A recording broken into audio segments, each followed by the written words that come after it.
This is News 6 Tonight. Welcome to News 6 Tonight. Glad to have you with us as we stream all over the place. Click Orlando.com, News 6 Plus, YouTube, wherever you are.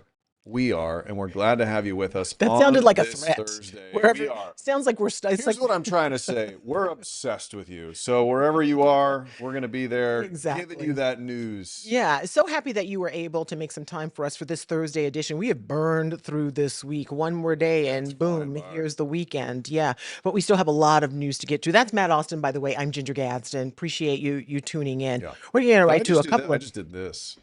I need to never do that again. Yeah, no. I'm way too nobody- old for that. Correct. We'll business. talk about that during Okay. the break. We want to start with a story about what parents really are fearful of. When they drop their kids off at school, you hope they're safe and you hope that everything goes the way it's supposed to go.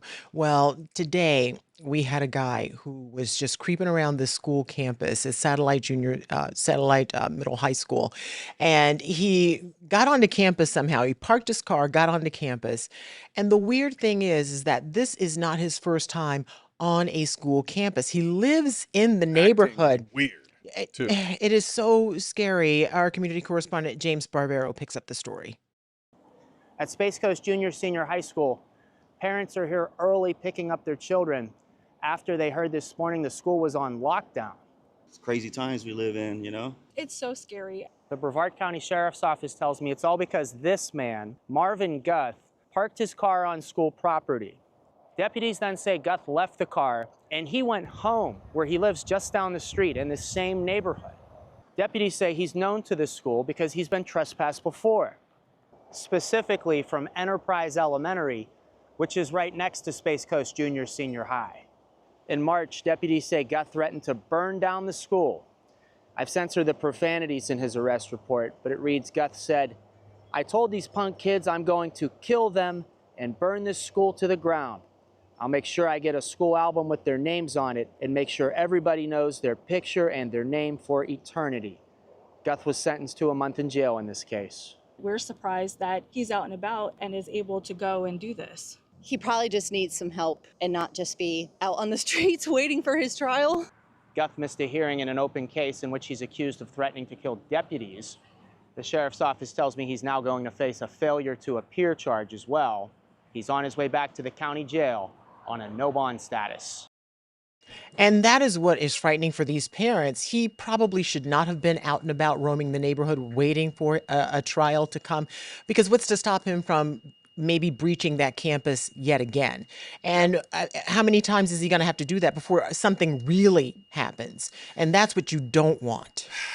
Parents are freaked out. The parents course. he talked to were there to pick their kids up because Yeah. they were like, look, I'm not messing around with this. I just want to get them out of school. Even though this guy is being held without bond right now, they're all wondering, well, that's obviously going to change. You can't Yeah. put a guy away for life for making these threats. No. Eventually, he's going to get out. They're going to want to know.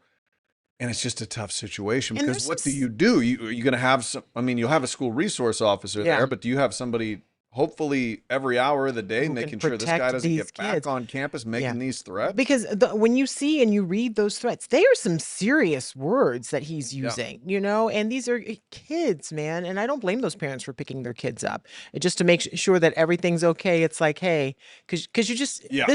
we are in an environment now where we cannot take chances like that, especially with your kids. No, and the parents will just grab Pick them. 'em up. Yeah, that school was on lockdown for more than an hour today. So the parents couldn't even get their kids right away. They had to wait.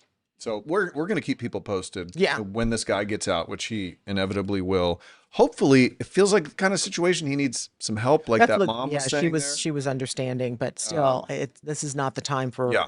people to find out that, well, he didn't want help and he acted out. No. And that is just one of two stories that are really freaking people out at schools. So in Seminole County, there was a school employee who self-reported, said he's a 23-year-old. This is at Sable Point Elementary. And he said he was requesting a Baker Act because he was having thoughts of slitting a 6-year-old's throat. He said that about himself, that's what he was thinking. This is what was going through his head, and you have to appreciate the fact that rather than acting on those thoughts or doing something crazy, he went and said, hey, I'm having these weird thoughts. Baker Act me. I need to be fixed. Parents say the problem is they weren't informed as quickly as they would have liked to have been informed about this situation on campus. Your community correspondent, Catherine Silver, takes a look at this story. My initial reaction is that the facts here are extremely disturbing and frankly unacceptable. In this memo he sent Thursday to every superintendent in the state, he says Seminole County's administration seemed more concerned with optics rather than immediate safety after a paraprofessional at Sable Point Elementary admitted to having thoughts about threatening a student. Do you think Seminole County Public Schools handled this situation appropriately? Well, we're going to fact find and figure out what exactly happened. The commissioner tells me what he does know is that parents, not just here at Sable Point, but throughout the district, should have been notified immediately about the incident after it happened. I think they really dropped the ball in letting people know. Parents were sent a message from the principal 9 days after. A court filing shows the paraprofessional told a school resource officer he thought about harming a 6-year-old student and had previous thoughts about what it would be like to bring a gun to school. We are the first line of defense to protect our precious students,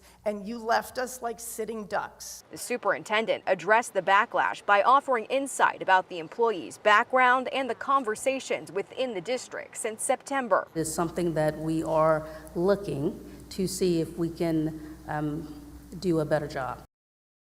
Yeah, so this is another one of those stories where parents at this school and at other schools around Florida are going to say, okay, what happens when this person gets out? What happens when they inevitably try to find another job? Would it be at a school? Would the next school And would the even next school find it? know? Because what happened is not a felony. It's not a crime. No. It would not show up on their record, as far as I understand.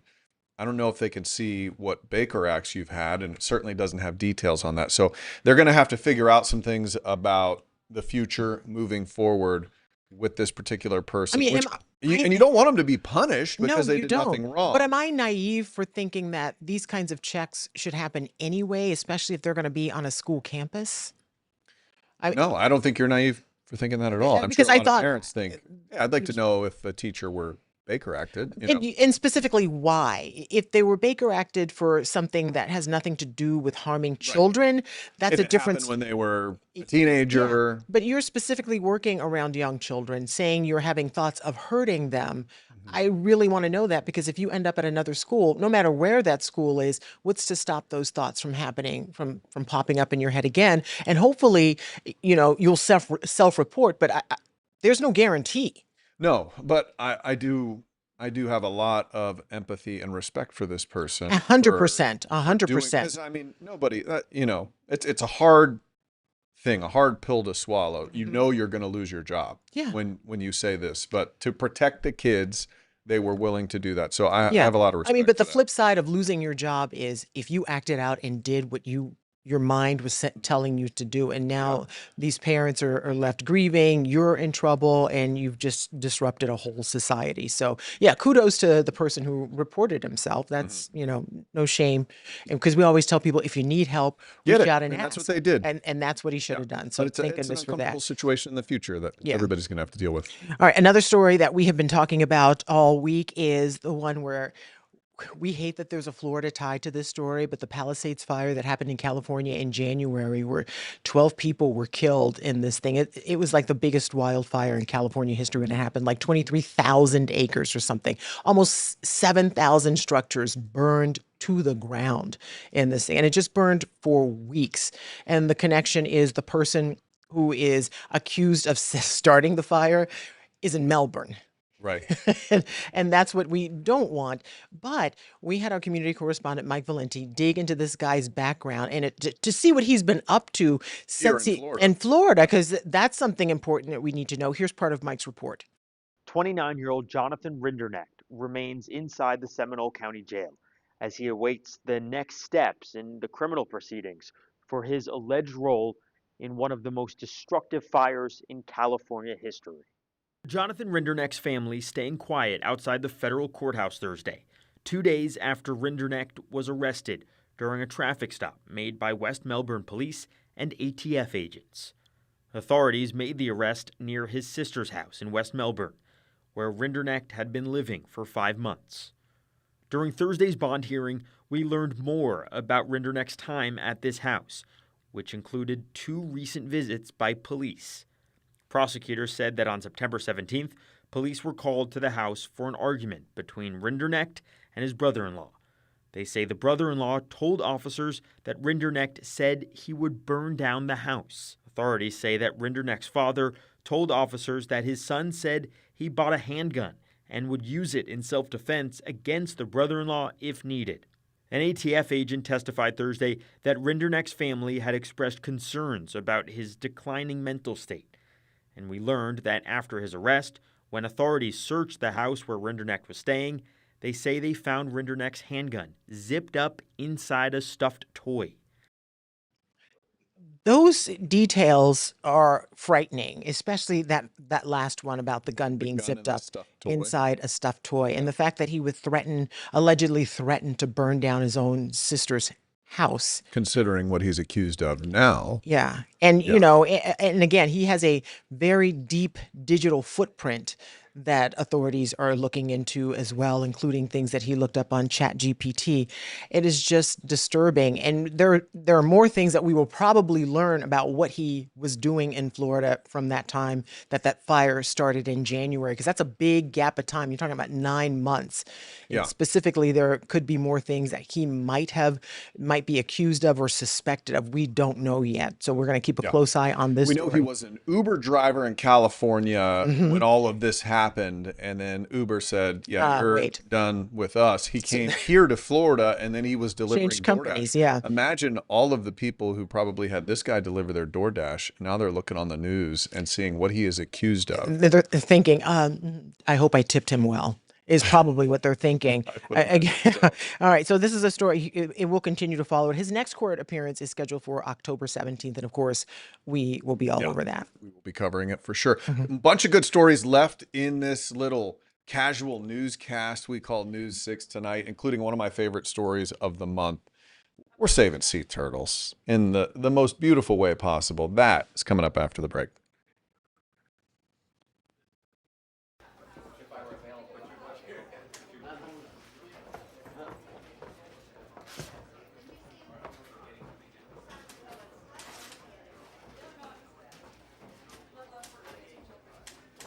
Yeah, and he got the latest from the sheriff just a little while ago, I think. So we'll make sure we have that for News 6 tonight. Hey, thanks for stopping by. We know you're busy, but news doesn't stop, and neither do we. That's right. And this is News 6 Tonight, where we leverage this entire busy newsroom with our community correspondents, our producers, our content desk, and then we filter through that. We have a casual conversation about the news that impacts Central Florida. Yeah, we live here in the community, and we rely on you for our neighborhood network because you're our eyes and ears as well, and we can't do it without you. So you can watch us all over the place, YouTube, News 6 Plus app, and clickorlando.com. While you're here, feel free to engage. Let us know who you are and where you're from.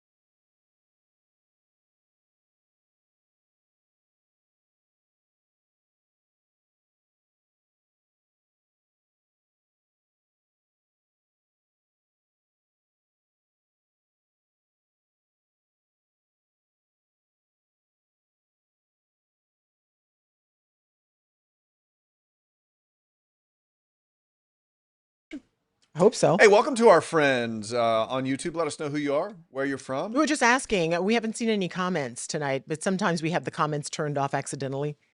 Yeah, We've got hopefully not. James on the controls tonight. James, you're doing a great job. Crushing it. It's his first night directing. He's ignoring everybody. us, too. Give James Like- little clappy hands. There he is. There's our guy. Nice watch, too. I like that. So we have a wild story out of Pine Hills. They're enjoying a little hot wings. Who doesn't? 2-year-old daughter at the table. All of a sudden, the ceiling of this wing place starts caving in. It's crazy.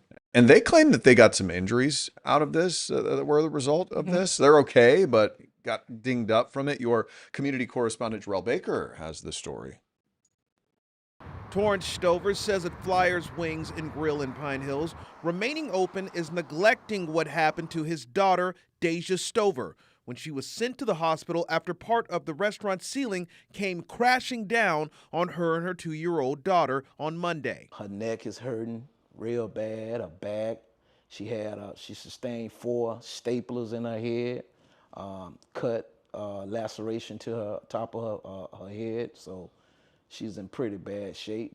Stover says that his daughter needed 4 staples in her head and has returned to the hospital for treatment, and his granddaughter is traumatized. A 2-year-old seeing something like that happen and seeing her mom knocked to the ground crying and blood everywhere, so it definitely taken a toll on her. Stover says that the business should be closed until repairs are complete. I did go back in yesterday. The whole ceiling still looks like it's in the same condition. Stover believes the entire ceiling should be replaced. Are you worried about anybody else, something like that happening to them? Yes, I am. And that's why I say I will advise people not to go in there until all that gets rectified. It's not rectified, it's a Band-Aid. So, Ginger, here's my question to you. If you're at a restaurant and your steak is not cooked correctly, obviously you hope to get the steak back. If you're at a restaurant and the ceiling falls on you, how do they make it right? What do you think? Well, one, you got to fix the ceiling. So no one else.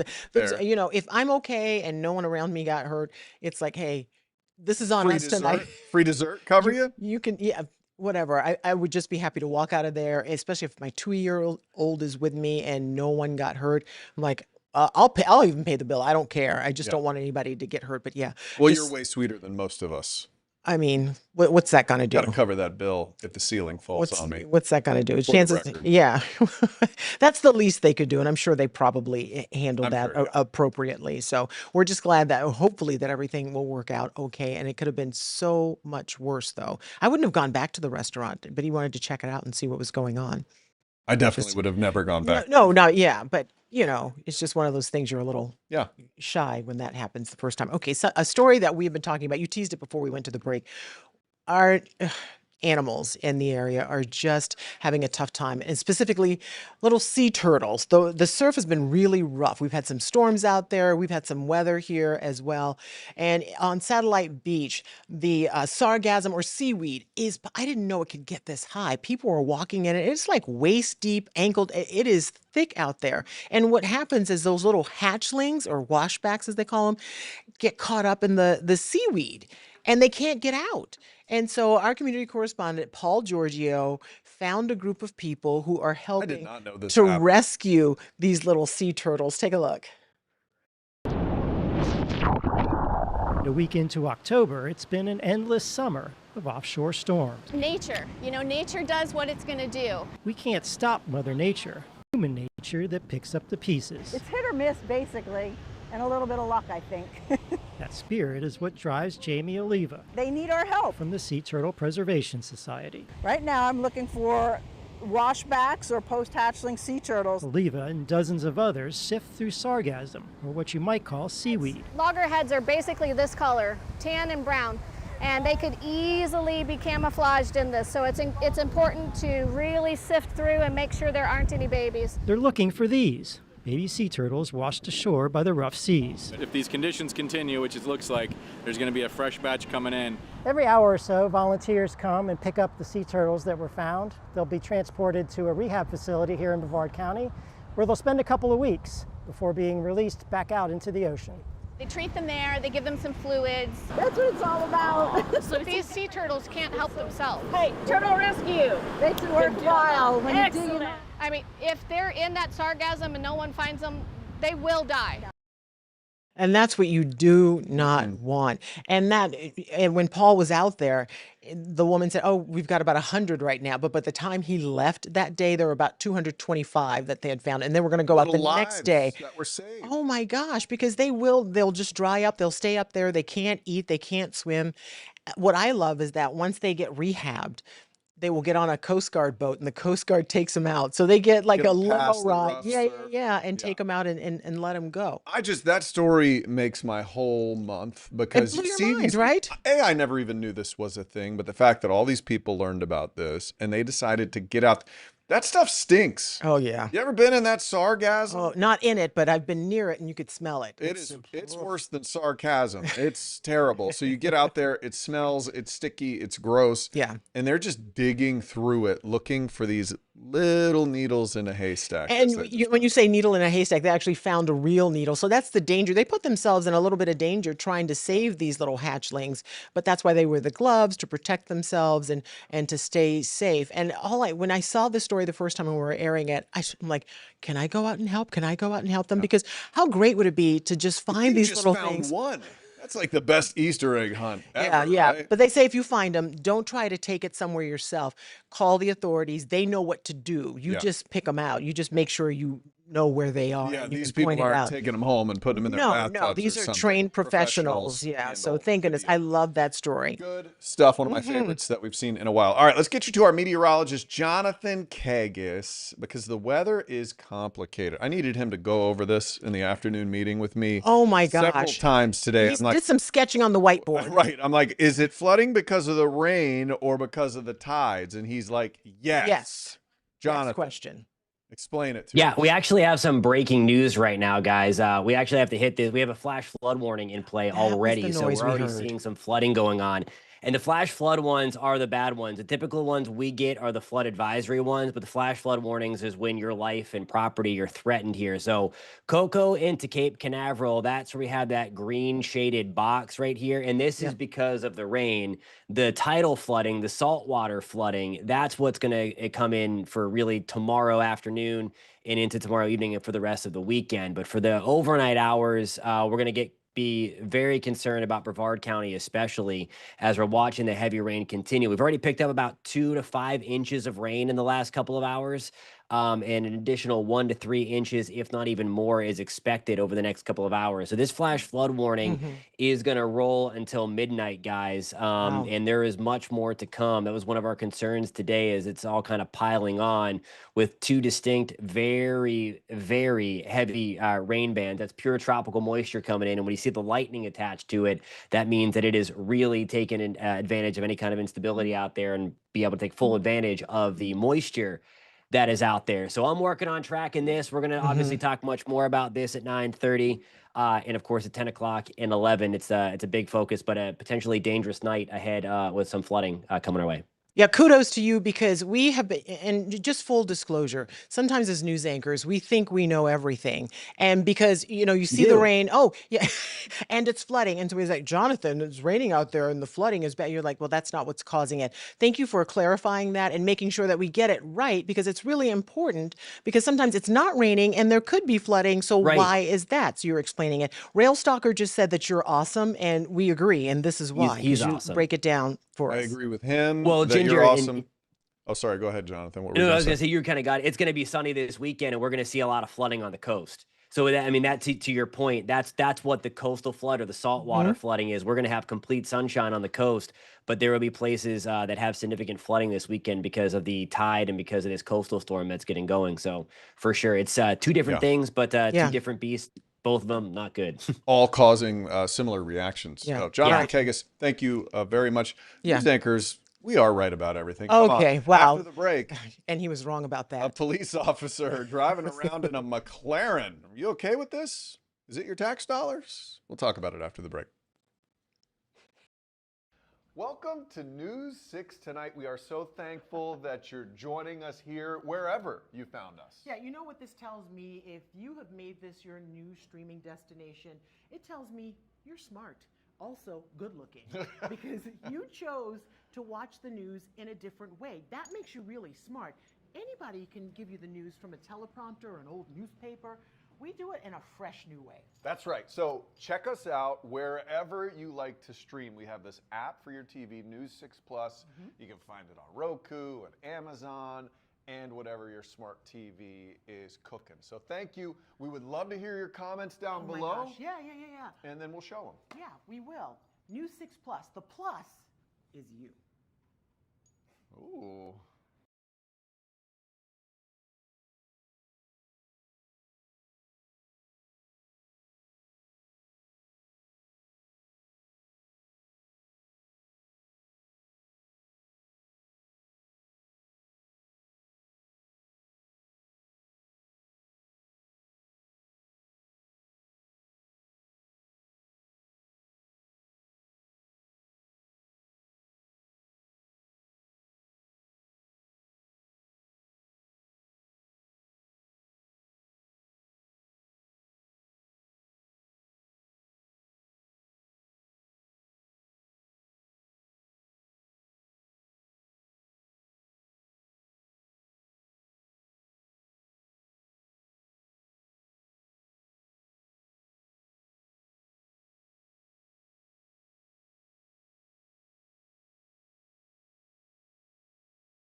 Oh, no.